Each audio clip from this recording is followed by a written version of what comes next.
Okay, you are live.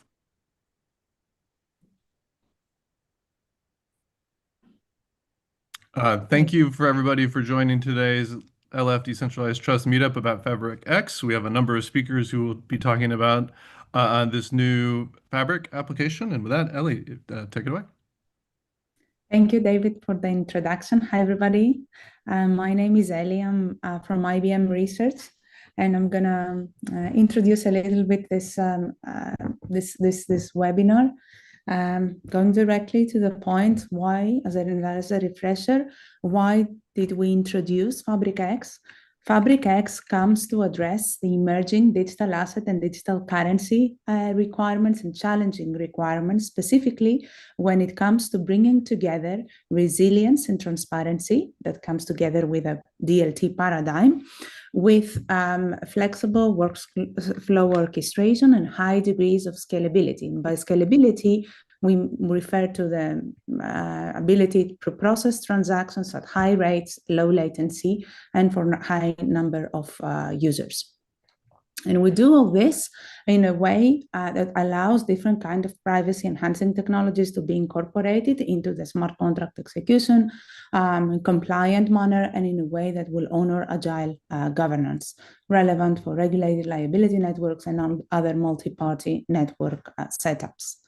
So 2015, we had Hyperledger. We have Hyperledger Fabric introduction that came with quite relevant enterprise feature around accountability in the way the system was governed and operating. We had some sovereignty in the smart contract execution, since each smart contract would be governed and executed by their stakeholders, expressed by means of the endorsement policy. And we have, of course, horizontal scalability when it comes to smart contract execution. You add more endorsers, you can do higher throughputs in speculative execution of smart contracts. From 2015 till 2025, when we introduced Hyperledger Fabric X, there have been hundreds of production systems operating in Fabric on Hyperledger Fabric. There are lots of insights we gained on what works optimally or suboptimally.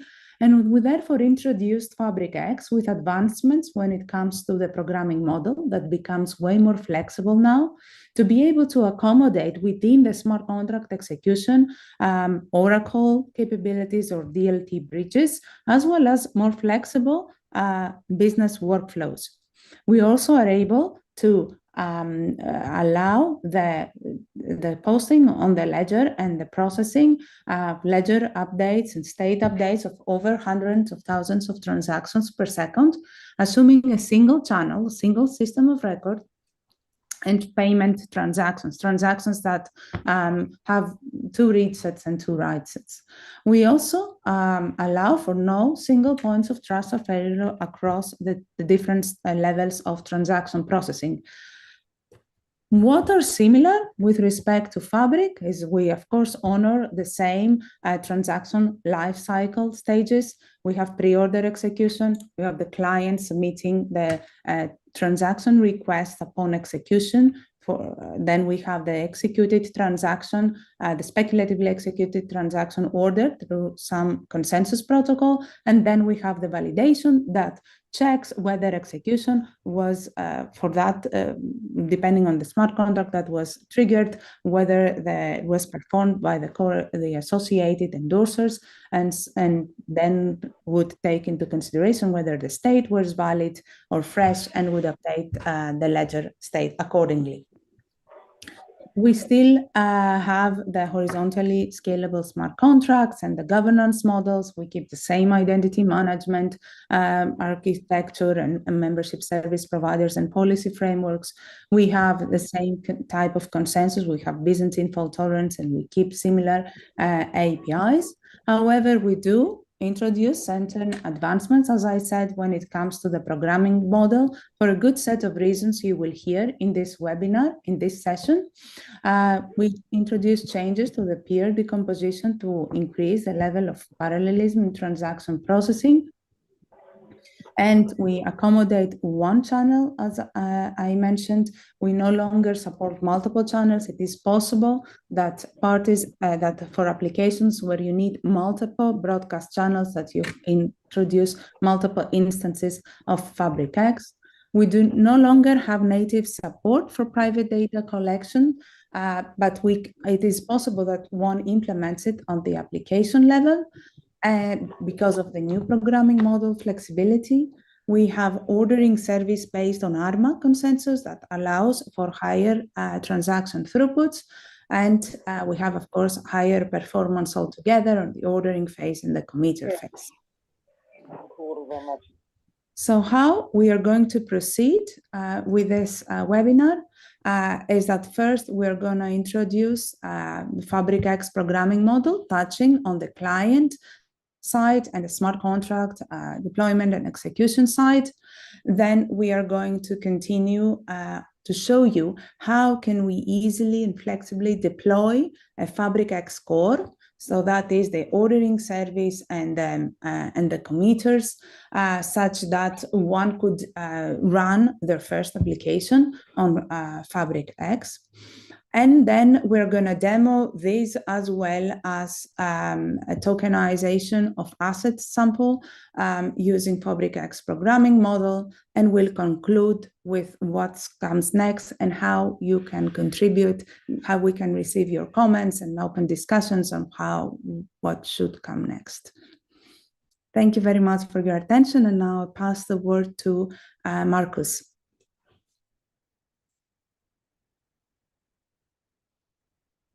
All right, thank you.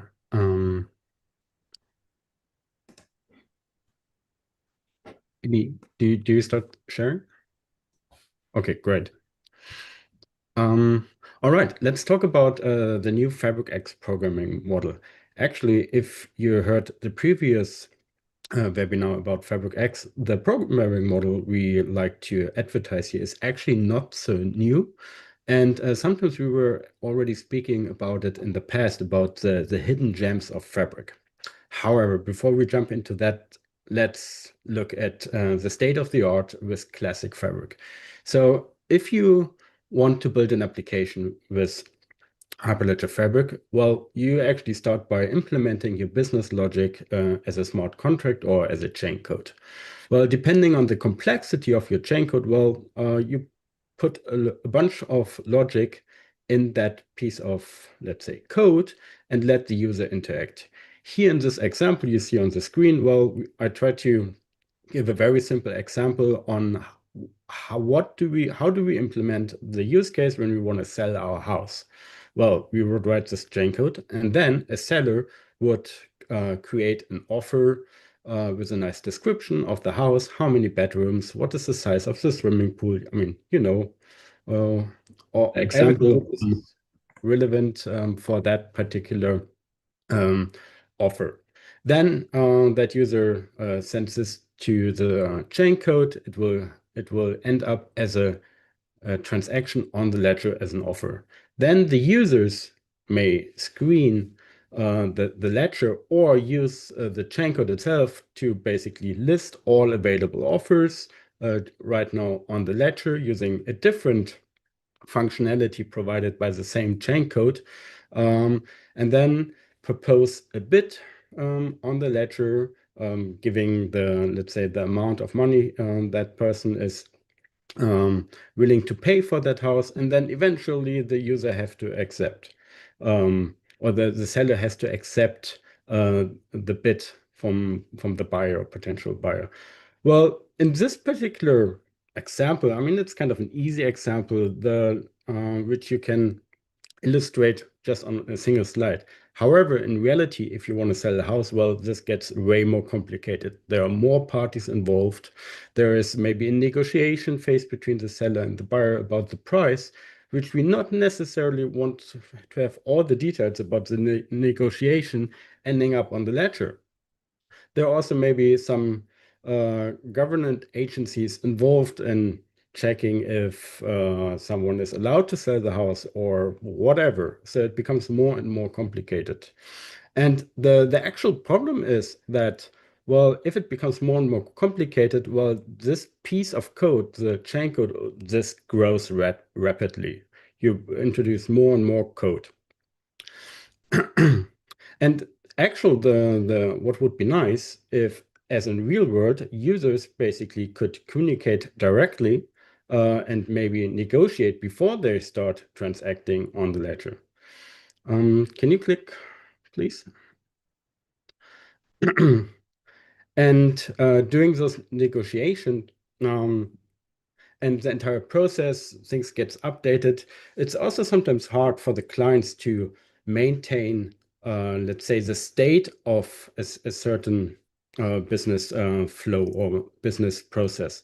As I mentioned, in order to see what are the current auctions in our on our ledger, someone has to continuously pull or leverage the event system of Fabric to get notifications what's going on there. This is basically, we call this in Fabric that the clients are stateless. However, the good news, as I mentioned already, the hidden gems of Hyperledger Fabric is that the actual Fabric protocol allows us to do applications actually slightly differently. We don't necessarily have to do this in this chain code centric way. And this is basically the application flow we would like to propose for Fabric X. To the next slide, please. And in this programming model, we basically really would like to, give the focus not to this chain code centric application, but we would like to give the focus to the actual business process you would like to implement with your application. And the smart contract or the chain code, this is just a small portion of it, but should not be the heart of your implementation. So what we basically say is that we now allow in this programming model that users or the business parties, they can interact according to whatever is needed to realize their business process. That means for our house, for instance, that the buyer and the seller, they can negotiate a price directly. They would collect the required endorsements in order to form a Fabric transaction. The endorsers themselves, they could perform a row-specific validation of the transaction. So we could imagine for selling a house again that a bank which is maybe involved in that selling process is an endorser. It would have different requirements to check for this transaction compared to, I don't know, a government agency which has to check that, I don't know, that property only goes to citizens, not to other people. You can think about this. A real more use case or a real world complex use case becomes very quickly complex to implement with this chain code centric world. But here we focus on the flexibility. Can you open the full slide, please? Great, thank you. So what we basically say is that the application side of the ledger now follows a generalized model, what we have seen in classic Fabric. And this flexibility, where you then basically can communicate directly in order to negotiate something, and then send only a relevant transaction to the ledger, also gives you a certain amount of privacy, because you, as the business owner of the business process, you decide what goes on the ledger and what data is just shared among the participants. And this interactivity among the users, this gives us now also new APIs or opportunities to leverage more advanced cryptographic technologies like zero-knowledge proofs or threshold signatures. One interesting application of this programming model is are tokenized applications, where Angelo will now talk more about.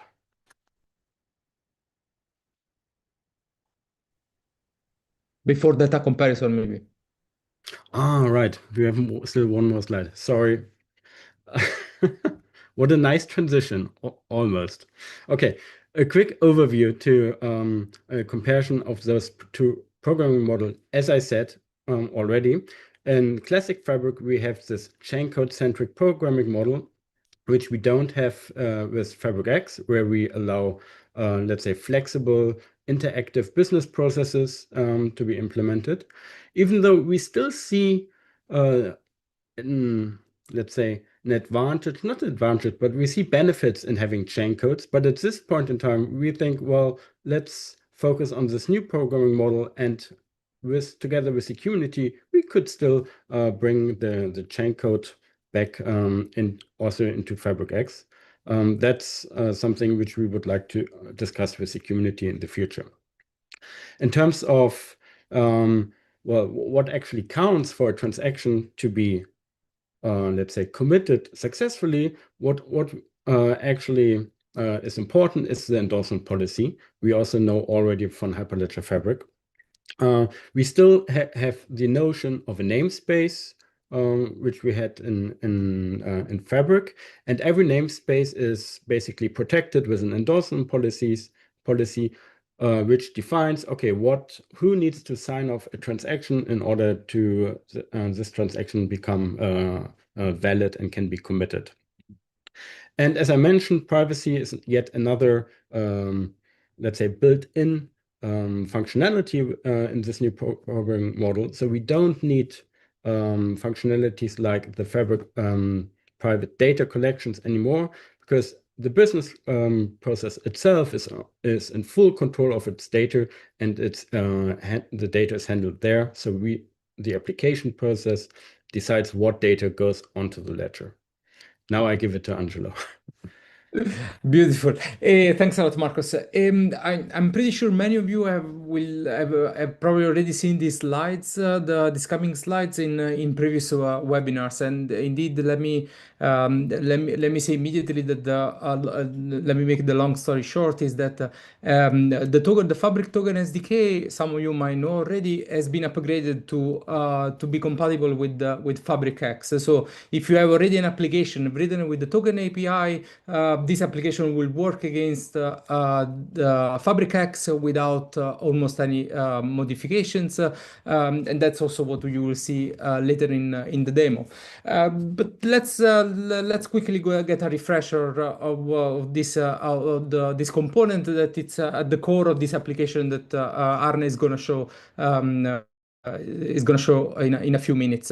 So what we want, the application is around the tokenization of assets, and there are multiple requirements for this type of applications. Asset can be of many different sorts. One of the key characteristics is one of the key requirements in all the cases that we have seen so far is privacy. Privacy that is boosted to what we call an enterprise level. Next slide, please, Ili. Let me give you some more details about what I mean. Of course, having a single ledger, what is on which we can gives to all the participants a single point of a single truth that can be shared. And if you look at the left-hand side of this slide, everything is in the clear. Then it's very easy for everyone to verify that the transactions are legitimate and to be aware of what's going on without having to communicate with any other party. Of course, you can imagine that in such a scenario, though, parties with different with conflict of interest, or that they are just competitors, they might not like this, because privacy is important for their transaction in order to not give a business advantage to other parties. But at the same time, the transparency that you get get from having a single shared ledger is still unbeatable, because you can bootstrap quickly business interactions with other parties, and you can be assured that your transactions are verified and legitimate when they are stored on the ledger. So in these scenarios, in the enterprise scenarios, you would prefer something like the ledger in the middle of the slide, where most of the content of the ledger is obfuscated if you are not part of the transaction. So for anyone else, the ledger should look indistinguishable from random or just like garbage. Is this enough? In many enterprise applications, this is not enough, because you might be obliged by the law to have parties, auditors that have access, have the right to look at the content of the ledger. Next slide, please. Therefore, for these special parties in the system, Ili, just click, please. For these special parties, something got stuck, maybe. Okay, I can continue also without the support of the slide. Oh, perfect. It's coming. For these parties, for these special entities in the system, part of the ledger becomes obfuscated. So you see that keeping together privacy requirements, accountability, and transparency is not an easy job. And the token SDK, next slide, please, it's been designed to deliver this security and privacy guarantees at the maximum performance possible. And that is why the token SDK uses the UTXO model that, in conjunction with the new processing capabilities of FabricX, can guarantee processing of token-based UTXO-based transaction at the maximum speed, reaching also above and beyond hundreds of thousands of transactions per second, depending on your specific deployment. The token SDK will take care also the private keys, interoperability. As I said before, if you have already an application with the token SDK, will be very simple to move this application to FabricX. So now, for the next component that you will need, that will be used for application that Arne will show, let me give the word to Pasquale, that will talk about the Ansible script used for the deployment of FabricX. Thank you. Okay. First of all, let me address the question that some of you may have transitioning from Hyperledger Fabric to Hyperledger Fabric X. Why we moved from Bash to Ansible?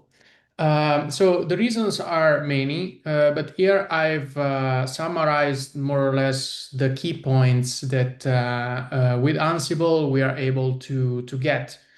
So the reason basically relies on the inner functionality that Ansible provides of running scripts on multiple machines.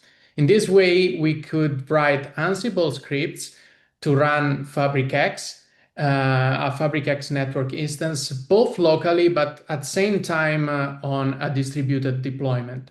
So we reuse the same logic to achieve also more complicated deployments. It's also easy to set up because it only requires Python to be installed on the control node, which is the node where you run the Ansible playbooks.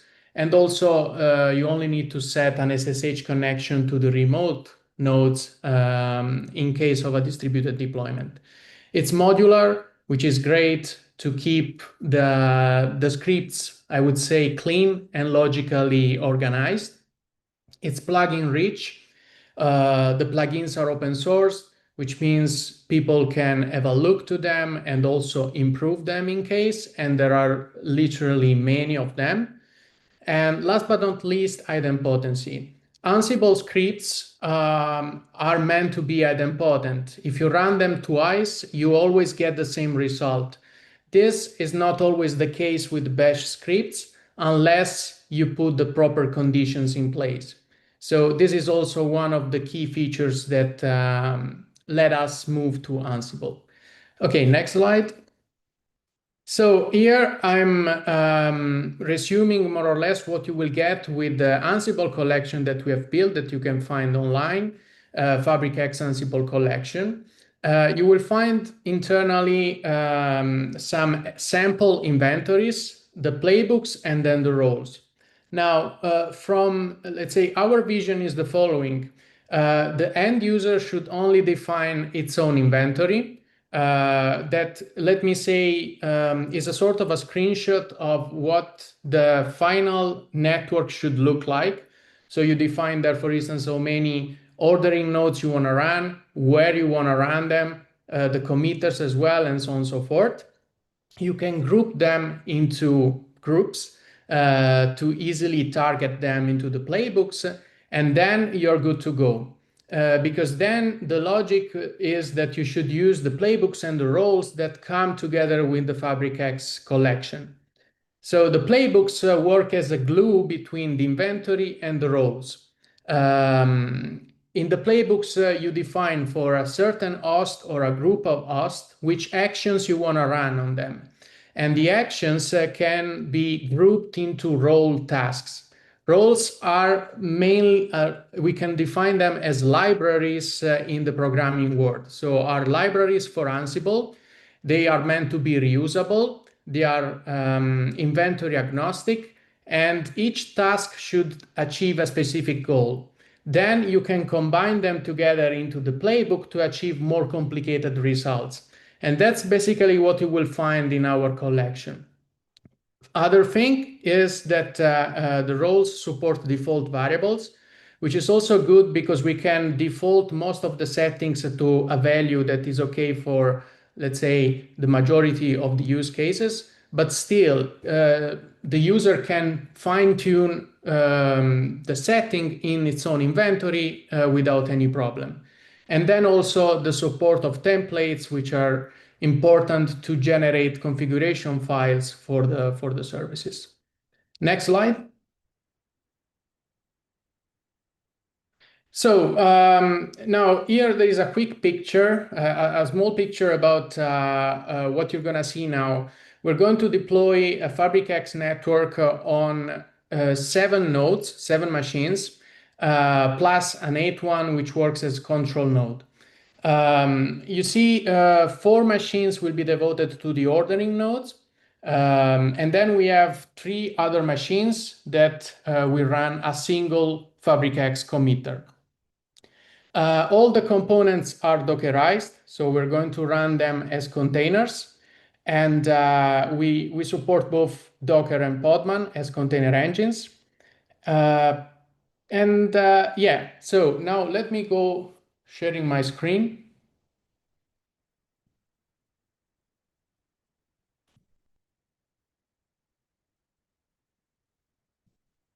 Do you see? I guess Yes, yes. you can see your terminal. All right, so here I'm on the control node, token test best 16 that you have seen the picture before. And I'm gonna start now the network. This is gonna take around 2 minutes, but in the meanwhile that this goes on, let me explain what happens.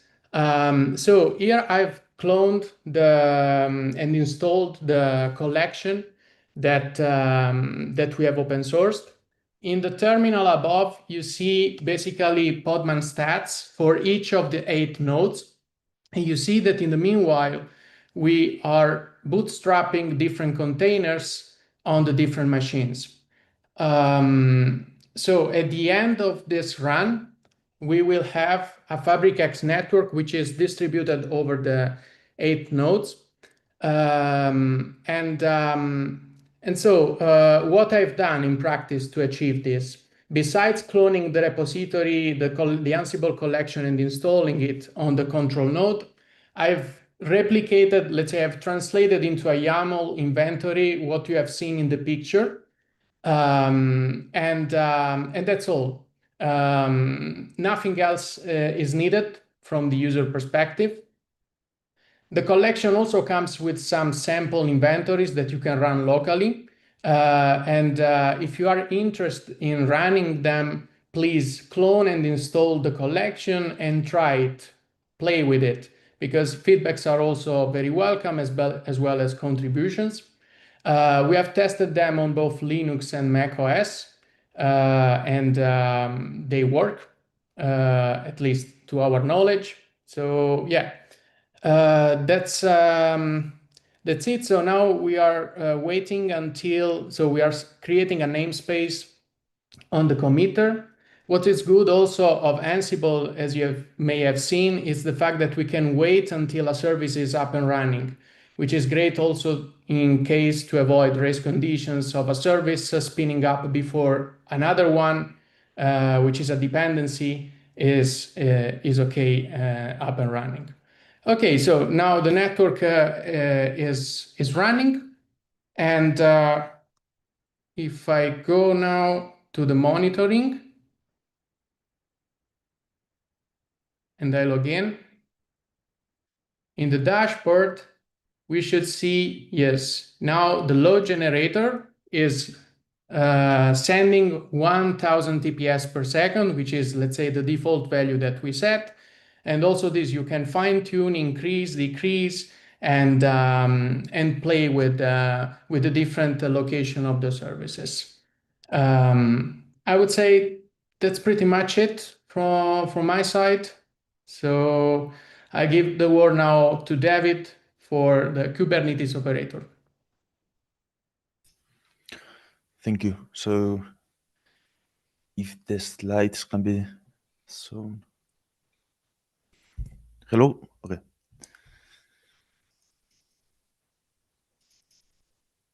Ellie? Okay. Yeah, thanks. So the goal of the Kubernetes operator, so as many of you know, I created 4 years ago the Bevel Operator Fabric, which is the same. It's a Kubernetes operator, but for normal Fabric. And the goal is to replicate the same usability and the same, well, with better developer experience, of course, because I have learned a lot in this area. So maybe I'm going to share better the screen, and I'm going to show the operator locally, because rather than talking, better to show what I have. So right now I have a lens. This is I have a Kubernetes cluster with K3D running locally. And if we see the custom resources, these are the custom resources. So there is a CA, which serves us to create the identities and the certificates, which we can see here. So these are all, if we check for admin, yeah. So these are all the certificates created by the operator. But the important part is the orderer group. And in this case, I'm still seeing the, oh, sorry. Are you? I can see your seeing screen, right now? the Lens app. Yeah. Now you can see, no? Yes. Okay. Perfect. So here we have all of the resources. This requires a bit more knowledge, I think, that what Pascual shown, because you need to declare specifically the resources with the values that you want. So if we get into an orderer group, so the orderer group has common, maybe I can do it better like this. So the orderer group has common functionality, bootstrap mode. This is required because we need to create first the orderer groups and then the genesis, which is here. So there are 2 modes: configure, which creates all of the crypto material, and then you generate the genesis, and then you can deploy all of the orderer groups. So here we have the common with pod annotations. So all of the properties that someone running in Kubernetes already knows. So apart from these, we have 4 components. So we have the assembler, the batcher, consenter, and router. So you are able to specify all of the properties for each of them, such as environment variables, the ingress using istio, pod labels, replicas, sans, or shard ID, which is this is very important. And the same we have for the committer. So in the committer, we have not 4, but 5 components. So, but what you will see, well, I haven't deployed anything here, but when if we go to the Fabric X operator, because I'm still trying to make it as easy as possible for you to try it out. So there will be a quick start Markdown with a lot of instructions. So in this case, first we need to create the CA, then we need to do a little bit of comprobations, and yeah, do that. I think you can choose my screen, and then we need to create identity. Then it comes the part of the orderer parties, which we create, and we can dive into this YAML. So hopefully you don't need to go through these YAMLs because we will create a kubectl plugin so that you can create orderer groups with default variables so that they work out of the box. So here we'll create the 4 orderer groups, then we wait until all of them are deployed or are running, then we deploy the Genesis, and then we changed it to the bootstrap deploy. So this is how easy it will be to deploy the 4 orderer groups and create a network. Then the next part will be of course wait for the components to be ready. And I'm going too fast, but I don't have much time, but at least for you to see the components that are involved. So for the committer, we need a Postgres, which is handled here. So you can deploy a Postgres in Kubernetes with the YAML. And then after the Postgres, you will need to, well, here's some information about how to use an external Postgres. And then you need to deploy the committer, which is only one file. And the committer, which is right now a long file, but we have in the components the orderers that they need to connect to, then committer host, coordinator, and then we have one component which is coordinator, the second one is sidecar, the third one is validator, verifier service, and then query service. And then enrollment, this is for the TLS keys being used. And the last step, so with this you will have a running network, but then we're missing the endorsers. So here is some verification when you deploy the committer, and then the last part is the endorsers, which these are custom applications. So as I said, this is a work in progress, and I hope that I can have a quicker start that is easier than this using the kubectl plugin that you can just execute a few commands and you have a network running. And if you follow me on LinkedIn, or you will be able to see when this is released, which hopefully will be 1 or 2 weeks maximum from now.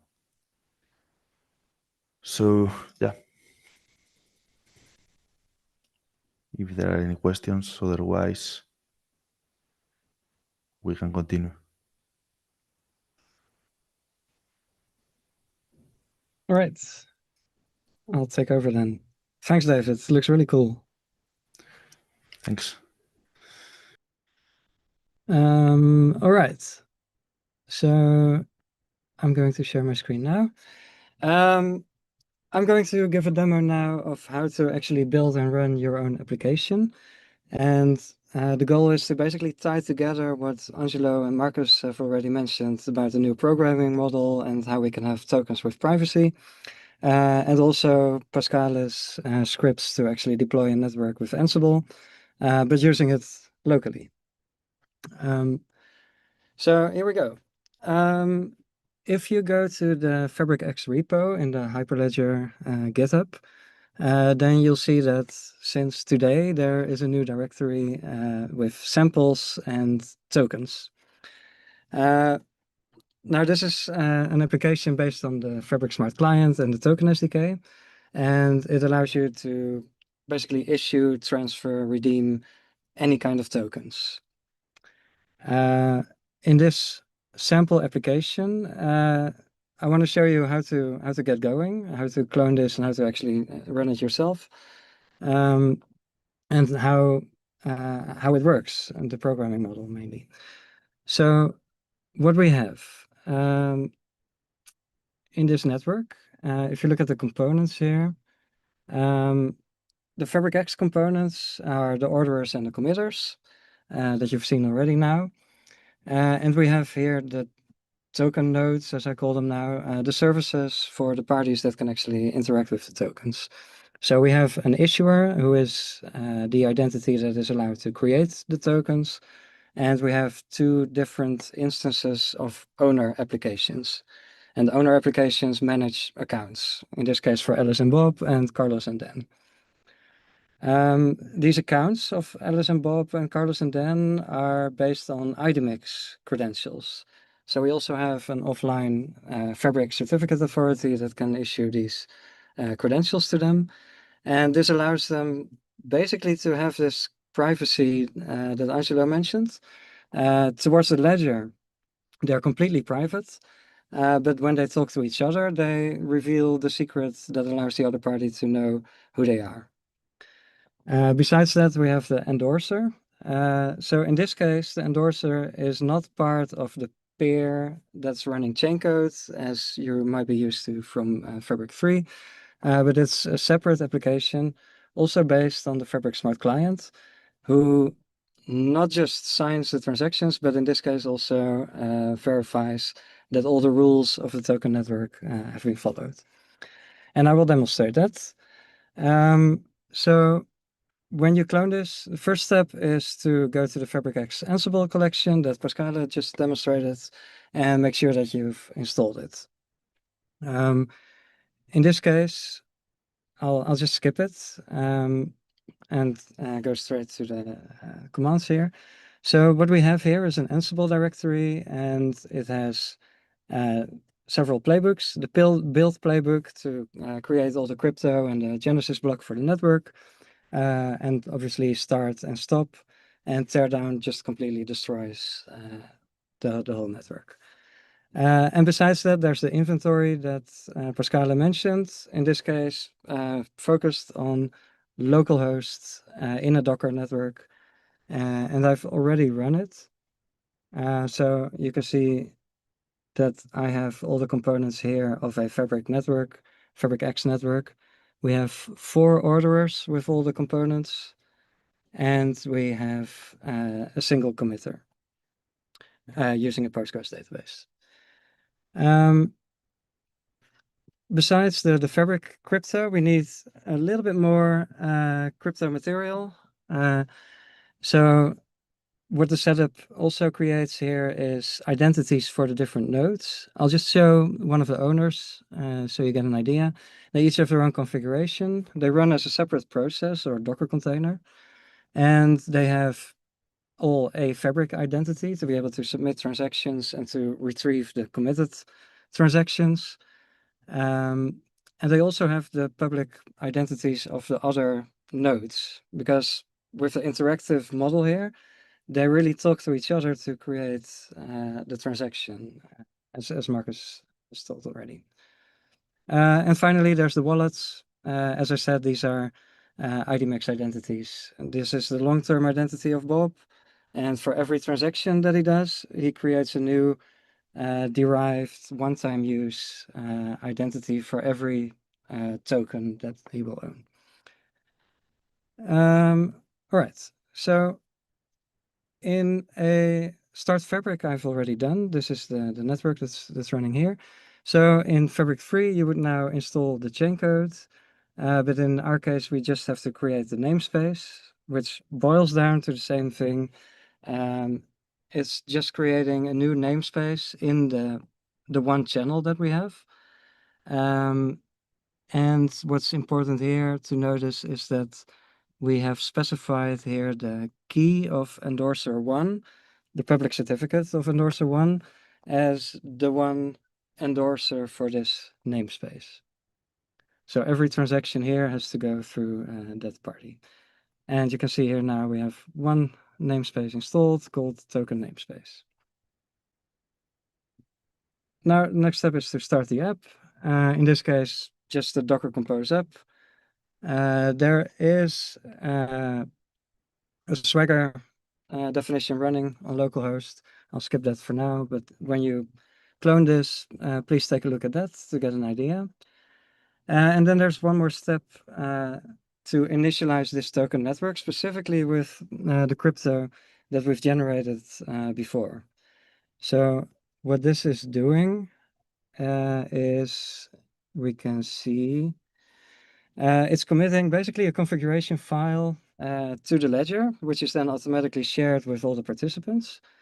And there are all the cryptographic parameters for the zero knowledge proofs in here, but also the public key of the IDMX issuer so that it can be validated that all the accounts are actually valid, as well as the public certificate of the token issuer.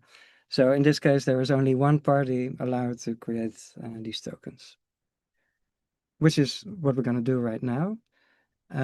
So each node has a REST API, and you can just take a look at the code. It's actually really, really simple. And that allows us to interact with the Fabric Smart Client. So in this case, I'm going to issue 1,000 tokens to Alice, who is on the node owner 1. And I'll show you in a bit what happens when we actually do this. So now this is the Fabric transaction ID, just the same as you're used to from Fabric 2 and 3. And you can now see that Alice, so now I'm calling the node of Alice. Alice has 1,000 tokens.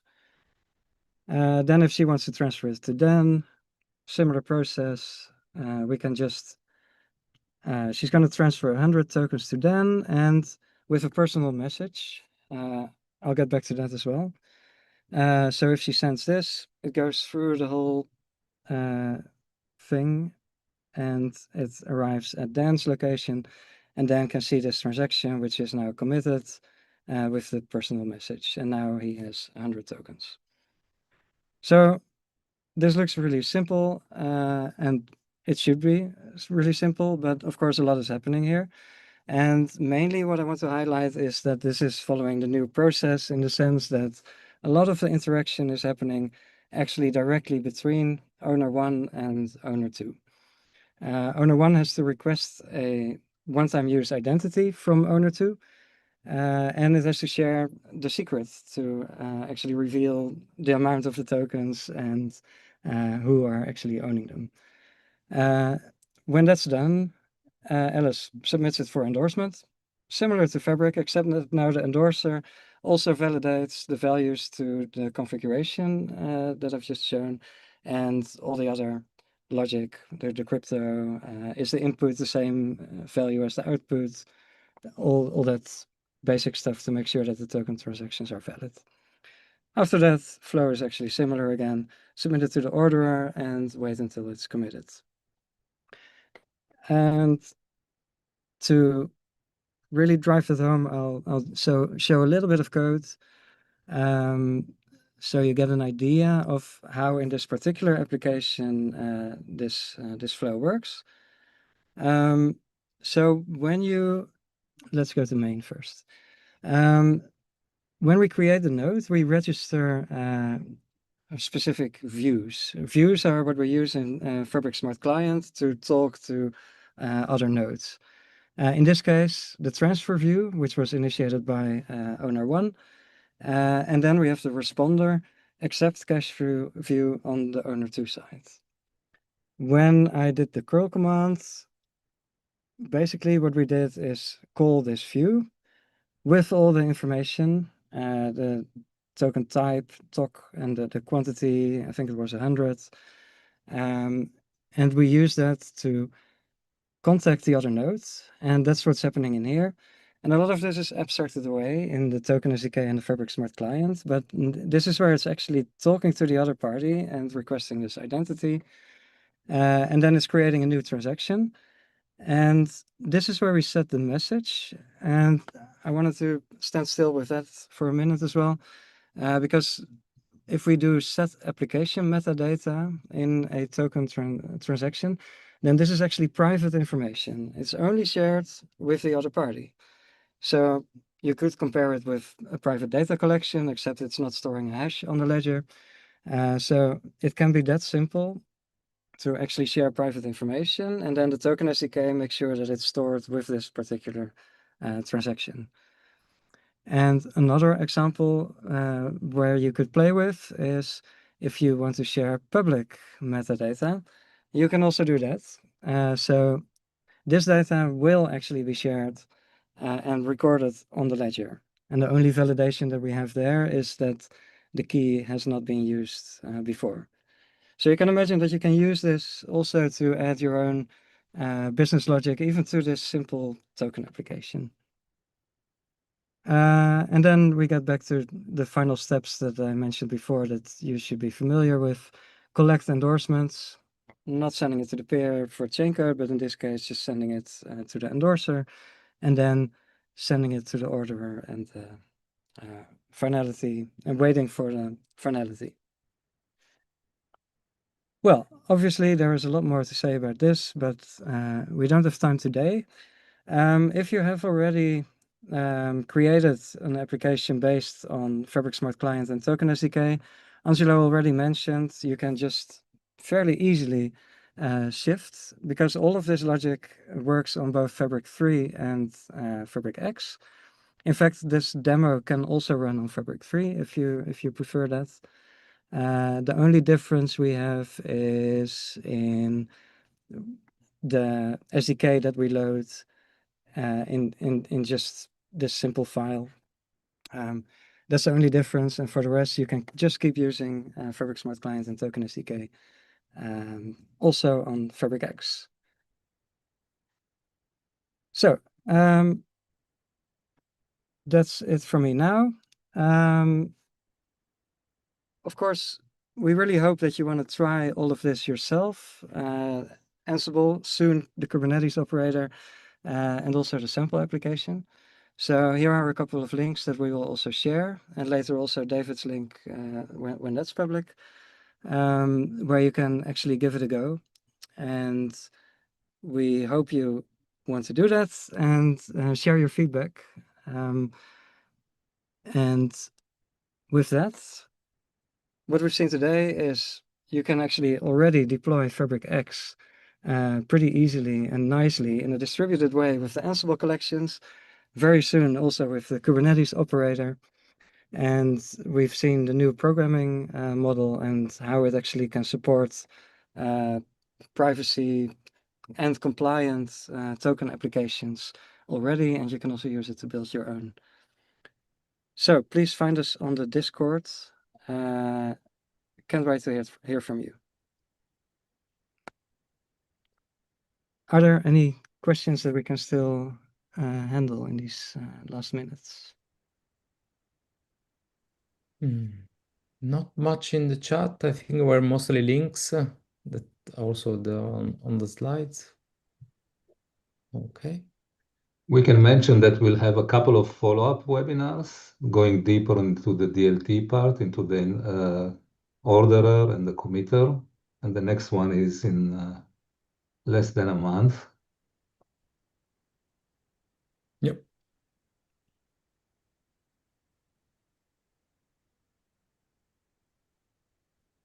So the root project is stored under GitHub Hyperledger Fabric X. So the first link. So feel free to go there, and you can discover all the subcomponents, also the sample application and how to deploy it. And yes, if you have any questions, you can find us under LFDT Discord in Hyperledger Fabric namespace of Fabric X. We are there now, and we will monitor it and answer any questions.